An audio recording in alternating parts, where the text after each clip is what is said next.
Stop sharing, एक second में देखने दे, रिकॉर्डिंग स्टार्ट हो गई। हाँ स्टार्ट हो गई रिकॉर्डिंग। सो मॉर्फोलॉजिकल इमेज प्रोसेसिंग हमें सिर्फ दो चीज़ों के ऊपर हम प्रोसेस करते हैं, यानी 1 और 0 पड़े होते हैं, और ये बेसिकली एक मैथमेटिकल ऑपरेशन है जिसके अंदर हम चीज़ों को ऑपरेट कर रहे होते हैं। तो हमारे पास जो बेसिक इसके ऑपरेशन अवेलेबल हैं वो इसमें कंटूर प्लॉट्स होते हैं, कंटूर्स होते हैं, स्केलेटन ऑपरेशन होते हैं, और उसके अलावा जो सबसे मेजर ऑपरेशन है एरोजन और डायलेशन का ऑपरेशन होता है। तो हम सबसे पहले एक इसका बिल्कुल बेसिक्स ऑपरेशन देखते हैं जिसको हम ट्रांसलेशन का ऑपरेशन कहते हैं। ट्रांसलेशन क्या करता है कि एक ऑब्जेक्ट को एक पोजीशन से उठा के दूसरी पोजीशन पे ले जाता है। लेट्स से ये हमारा ऑब्जेक्ट जो है ना ये 0,0 पे पड़ा हुआ है, और मैं चाहता ये हूँ कि ये जो ऑब्जेक्ट इस साइड पे पड़ा हुआ है ना इसको शिफ्ट करके एक और नई लोकेशन पे ले जाऊँ। So what I will do, जो भी ऑब्जेक्ट की एक्सेसेस हैं हम इसके अंदर एक फैक्टर ऐड कर लेते हैं। यहाँ पे इस फैक्टर का नाम z दिया हुआ है। सो मैं इसको 6 का शिफ्ट दे देता हूँ। So let's say I am shifting the object by 6. So this will be equivalent to 0 plus 6 for the x-axis, and for the y-axis this will also be equivalent to 0 plus 6. Resultantly आपका image इस direction में भी 6 पे shift हुआ और इधर पे shift पे 0 पे शिफ्ट हुआ। So अब जो इसका नया ओरिजिन है वो क्या आ गया 6,6. So this operation is called as translation operation. आपने ऑब्जेक्ट को उठा के एक लोकेशन से दूसरी जगह पे शिफ्ट ओवर कर दिया। So this was the first operation of morphological processing. Next operation which we are seeing, ये आपका सेट के ऑपरेशन है इसके अंदर। इस इमेज में हमारे पास दो ऑब्जेक्ट्स पड़े हुए हैं जिसमें एक आपका इनपुट इमेज ए है और आपका एक इनपुट इमेज बी है। For your understanding right now we are presuming कि हमारे पास जो 1 है ना उसकी वैल्यू इस केस में ब्लैक है। दिस इज 1 वैल्यू, और जो दूसरी हमारे पास वैल्यू पड़ी हुई है एक मिनट जी,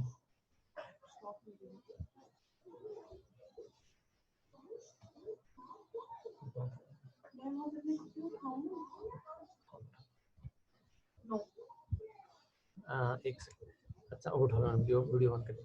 सो हमारे पास जो दूसरे सेट पड़ा हुआ है इसमें हम प्रिज्यूम कर रहे हैं कि जो आपका ब्लैक पिक्सल है वो 1 की इक्वल है, जो आपका ब्लैक है ये बेसिकली 1 है, लेकिन ये सिर्फ अंडरस्टैंडिंग के लिए क्योंकि आपकी स्लाइड्स के ऊपर ना ये डिस्प्ले नहीं हो सकता white colour, because white is on the white, तो इसलिए सिर्फ अंडरस्टैंडिंग के लिए इसको 1 बनाया।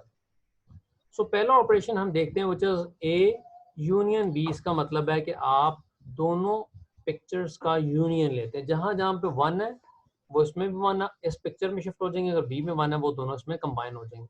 सो रिजल्टेंटली जो हमें ऑपरेशन मिल रहा होता है, इस ऑपरेशन के बाद जो इमेज मिलता है विचार यहाँ पे 0 था, ये 0 इधर आ गया, इसमें 1 था तो ये 1 यहाँ पे आ गया। इस पिक्सल में देखिए यहाँ पे 0 पड़ा हुआ है, सो जहाँ पे दोनों में 1 पड़ा होगा वो हम यहाँ पे लेके आएंगे। सिमिलरली अगर दूसरी रो में देखें तो यहाँ पे 1 है तो ये 1 इस जगह पे आ गया, 0 था, और यहाँ पे 1 है तो ये वाला 1 इस साइड पे आ जाएगा, एक और 1 है तो ये यहाँ पे आ जाएगा। हाँ जी तला बोले क्या क्या चीज़ है, क्या सवाल है आपका? सर ये पीपीटी सेंड कर दें यहीं पे। क्या पीपीटी? ये स्लाइडें सर सेंड कर दें यहीं पे। अच्छा ठीक है, मैं स्लाइड्स आपको शेयर भी कर देता हूँ, और साथ ही जो है ना हम एक सेकंड में ये साथ स्लाइड्स भी ना आपको शेयर कर देता हूँ ताकि आसानी हो जाए। So let me go to the charts. अच्छा और तला मैं ना ये लेक्चर के एंड में ना मैं फिर मैं आपको इस सेंड कर देता हूँ, वो मैं ख्याल पार्टिसिपेंट ज़्यादा हुए हैं तो वो मुझे सेंड नहीं भी करने दे रहा। Okay sir. ओके एक सेकंड, आ गया ऑप्शन मेरे पास आ गया।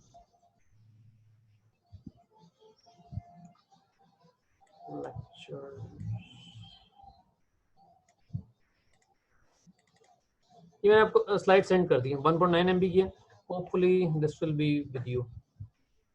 अच्छा जी, अब हम क्या करते हैं कि हम एक और इससे जो अगला ऑपरेशन है वो ए इंटरसेक्शन भी। इंटरसेक्शन का मतलब है कि दोनों में जिस जगह पे कॉमन पिक्सल पड़े हैं उसको हम 1 कर देते हैं। एक 1 इस पिक्सल में देखें दोनों में जिस जगह के ऊपर 1 1 पड़े और वो दोनों में राइज कर रही है, वो ये दो लोकेशन। इन दोनों के लोकेशन के अलावा, जैसे यहाँ पे 1 पड़ा है लेकिन यहाँ पे 1 नहीं है, इधर 1 पड़ा है लेकिन इस इमेज में 1 नहीं है, सो दैट्स व्हाई इंटरसेक्शन में जहाँ पे दोनों कॉमन पिक्सल है हम वो ले लेते हैं। नेक्स्ट ऑपरेशन है C is equal to A complement. जो भी A का डेटा पड़ा हुआ है उसको इन्वर्ट कर दें। अगर 1 पड़ा हुआ है तो 0 हो जाएगा, और अगर 0 पड़ा हुआ है तो वो 1 के इक्विवेलेंट हो जाएगा। So this is the complement operation. Last is the difference operation which is A difference with the B. Remember this thing, C is equal to A by B is not equal to B by A के equivalent नहीं है, B by A इस operation के equivalent नहीं है, ये आपका commutative operation नहीं होता because of the difference, because we already know कि A minus B is not equal to B minus A. All right, so let's see the first operation to it, which is the erosion and dilation process. But before we start off with it, हम सबसे पहले देखते हैं कि इन operation को करने से पहले हमें एक स्ट्रक्चरिंग एलिमेंट की ज़रूरत पड़ती है जो ऑब्जेक्ट को बताता है कि मैंने ऑपरेशन किस तरह का करना है।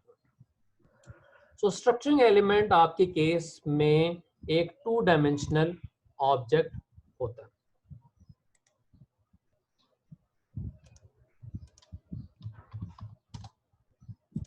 सो आप किस किस तरह के स्ट्रक्चरिंग एलिमेंट ले सकते हैं? आप 4 तरह के स्ट्रक्चरिंग एलिमेंट हमारे पास अवेलेबल होते हैं। ये प्लस का, स्क्वायर का, स्ट्रेट लाइन और डायमंड शेप का।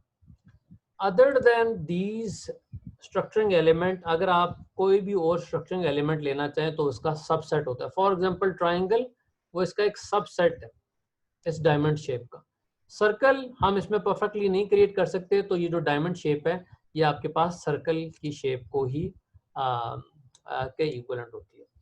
सो नॉर्मल केसेस में स्ट्रक्चरिंग एलिमेंट आपके ओरिजिनल इमेज के मुकाबले में छोटा होता है, और ये ऑपरेशन एग्जैक्टली कन्वोल्यूशन की तरह काम कर रहा होता है, यानी पॉइंट टू पॉइंट ऑपरेशन काम करता है। सो हमारे पास 2 इमेज थे, और एक हमारा ओरिजिनल इमेज था और एक इसका मतलब है हमारे पास स्ट्रक्चरिंग एलिमेंट हो गया। सो हम इमेज को 0 पे ऐड करते हैं। याद रखें, I repeat this thing, image को 0 पे ऐड करते हैं, बिकॉज हमने इससे पहले देखा था कि ऑप्शंस हमारे पास पैडिंग की या 0 पे ऐड कर सकते थे, या 1 पे ऐड कर सकते थे, या नेबर पे ऐड कर सकते थे। नेवर पैड हम इसलिए अप्लाई नहीं कर सकते क्योंकि इमेज की इंफॉर्मेशन चेंज हो जाएगी, और 1 पैड भी इसलिए नहीं अप्लाई कर सकते बिकॉज इमेज का ओरिजिनलिटी इंफॉर्मेशन आप चेंज ओवर करते हैं। सो दैट्स वाई हम इमेज के अंदर जो पैडिंग अप्लाई करते हैं वो आपके पास 0 पैड है। इसके बाद क्या करते हैं कि हाँ, आपके पास जो भी स्ट्रक्चरिंग एलिमेंट है इसको पॉइंट बाय पॉइंट अप्लाई करते हैं। सब लेट्स से ये मेरा बी था, इसको मैंने इस पे अप्लाई करना स्टार्ट किया तो कैसे हुआ? ये एक प्लस का साइन था, यहाँ से स्टार्ट हुआ और ये 3 पिक्सल्स पे गया। उसके बाद ये जो प्लस का साइन था ये अगले प्लस पे चला गया, ये अगले पिक्सल पे चला गया। So this becomes equal to this. Next, then this shifted to the next pixel, और फिर इसके बाद इससे अगले पिक्सल के ऊपर शिफ्ट ओवर हो जाएगा, so on and so forth. So इसका मतलब ये हुआ कि आपका structuring element point to point operation होता है और हर सिंगल पॉइंट पे जाके कंप्यूट होता है। सो हमने इस इमेज में देखा कि रिपीट करते हैं, ये नहीं समझ आई। स्ट्रक्चरिंग एलिमेंट एक पॉइंट टू पॉइंट ऑपरेशन होता है। पॉइंट टू पॉइंट का मतलब है कि ये हर पिक्सल के ऊपर जाता है और अपना ऑपरेशन परफॉर्म कर रहा होता है। अभी हम इसका ऑपरेशन देखते हैं कि परफॉर्म किस तरह करता है operation.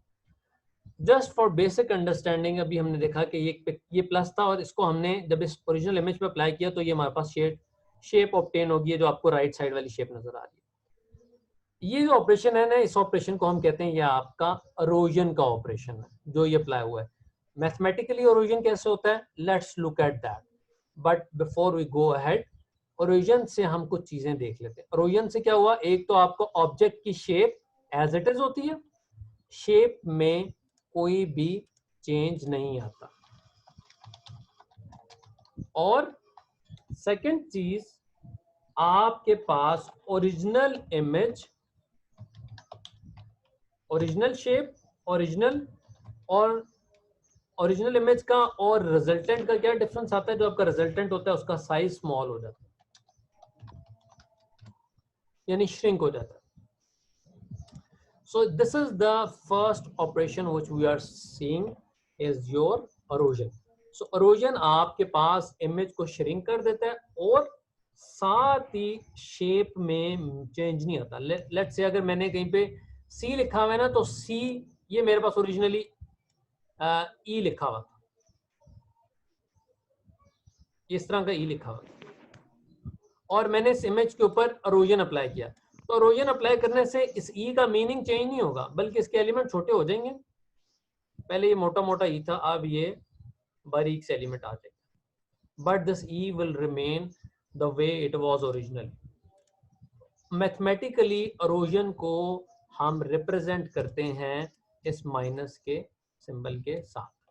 So this is the mathematical representation and this is basically the subset of the original set ए.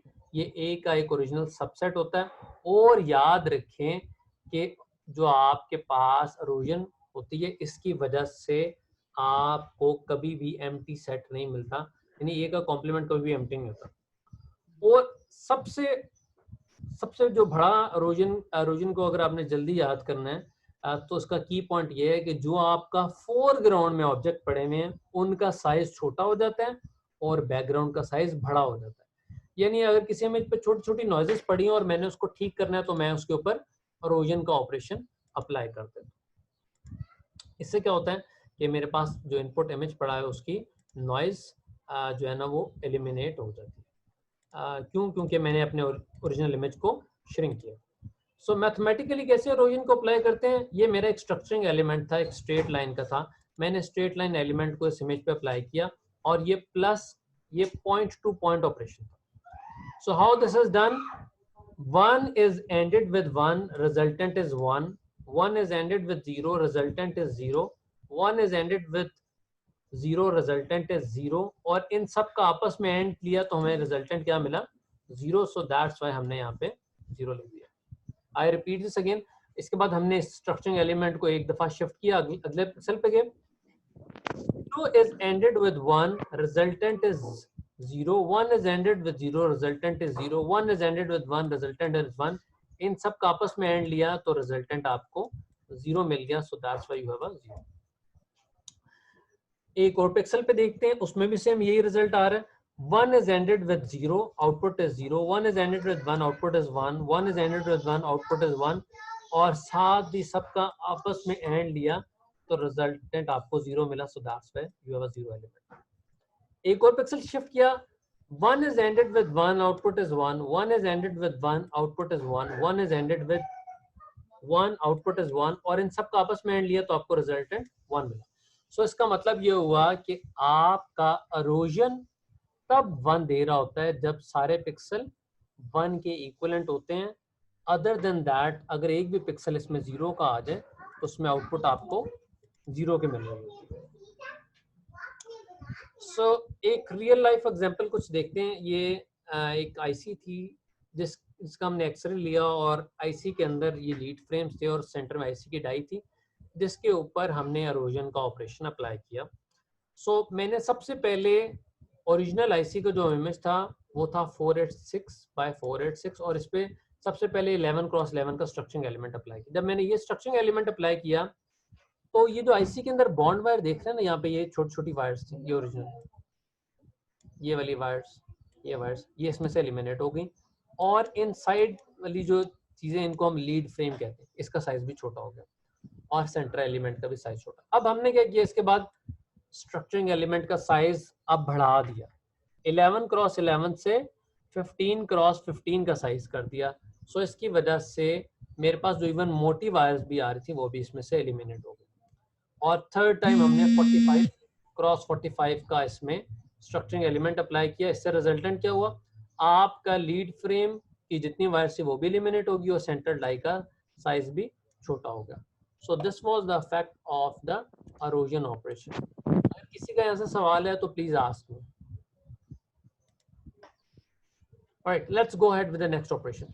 सो मैं इरोजन को अगर समराइज करूं तो एक तो इरोजन का मैथमेटिकल सिंबल ये होता है, और दूसरा इरोजन क्या करता है कि फोरग्राउंड को स्मॉल कर देता है, फोरग्राउंड को छोटा कर देता है या श्रिंक कर देता है।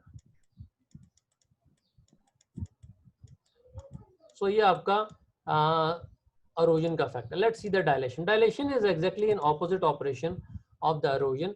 डायलेशन में क्या होता है कि आप ओरिजिनल इमेज का जो आपके पास फोरग्राउंड में एलिमेंट पड़े होते हैं उनका साइज एक्सपेंड हो जाता है और बैकग्राउंड का साइज छोटा हो जाता है। मैथमेटिकली डायलेशन को हम रिप्रेजेंट करते हैं इस साइन के साथ।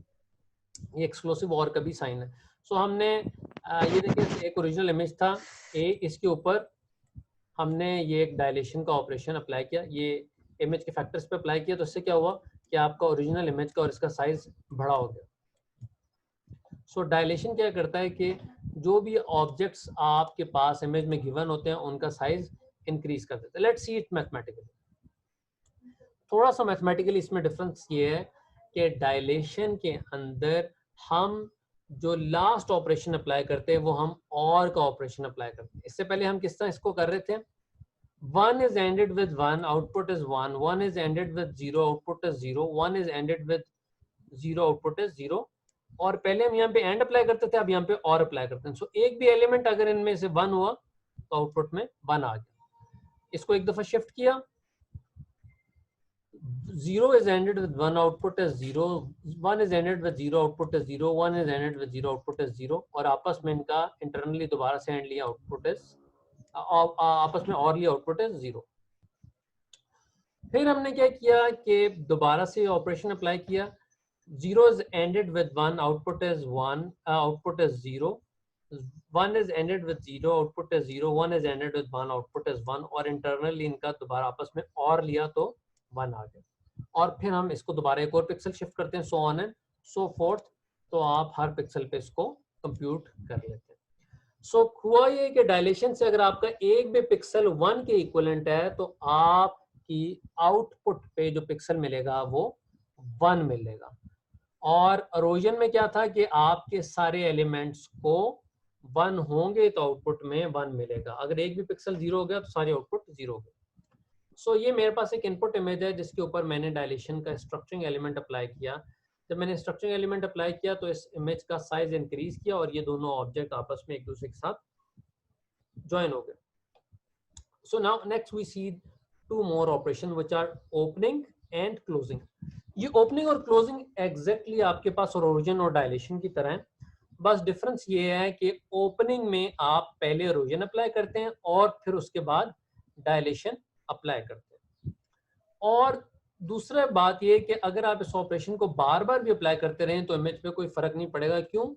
इसकी वजह ये है कि आप पहले इरोजन अप्लाई कर रहे हैं और फिर डायलेशन अप्लाई कर रहे हैं, दोबारा अप्लाई किया तो फिर इरोजन हुई, फिर डायलेशन अप्लाई हुई, तो इसका मतलब है कि सारा इमेज जो है वो टू एंड फ्रो बार बार सेम ऑपरेशंस पे जा रहा है।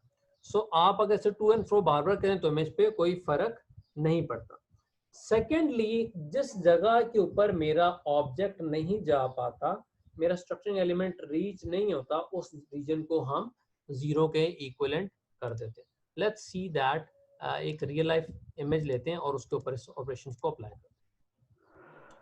ये मेरा एक ओरिजिनल ट्राइंगल था और मैंने इसके ऊपर ये स्ट्रक्चरिंग एलिमेंट सर्कल का अप्लाई करना स्टार्ट किया और मैंने क्या किया, इसको इंटरनली रोल डाउन किया। Why internally roll down? Because अगर मैं इसको यहाँ पे भी रख के चलाऊं तो यहाँ पे क्या होगा, पहले हम इरोजन अप्लाई करने हैं। इरोजन की शर्त ये है कि अगर सारे पिक्सल 1 होंगे तो इसकी वैल्यू 1 आनी चाहिए। इसके ये वाले पिक्सल तो इसी जगह पे मैप ही नहीं कर, यानी ये 0 के इक्विवेलेंट, सिर्फ ये सेंटर वाले पिक्सल 1 है।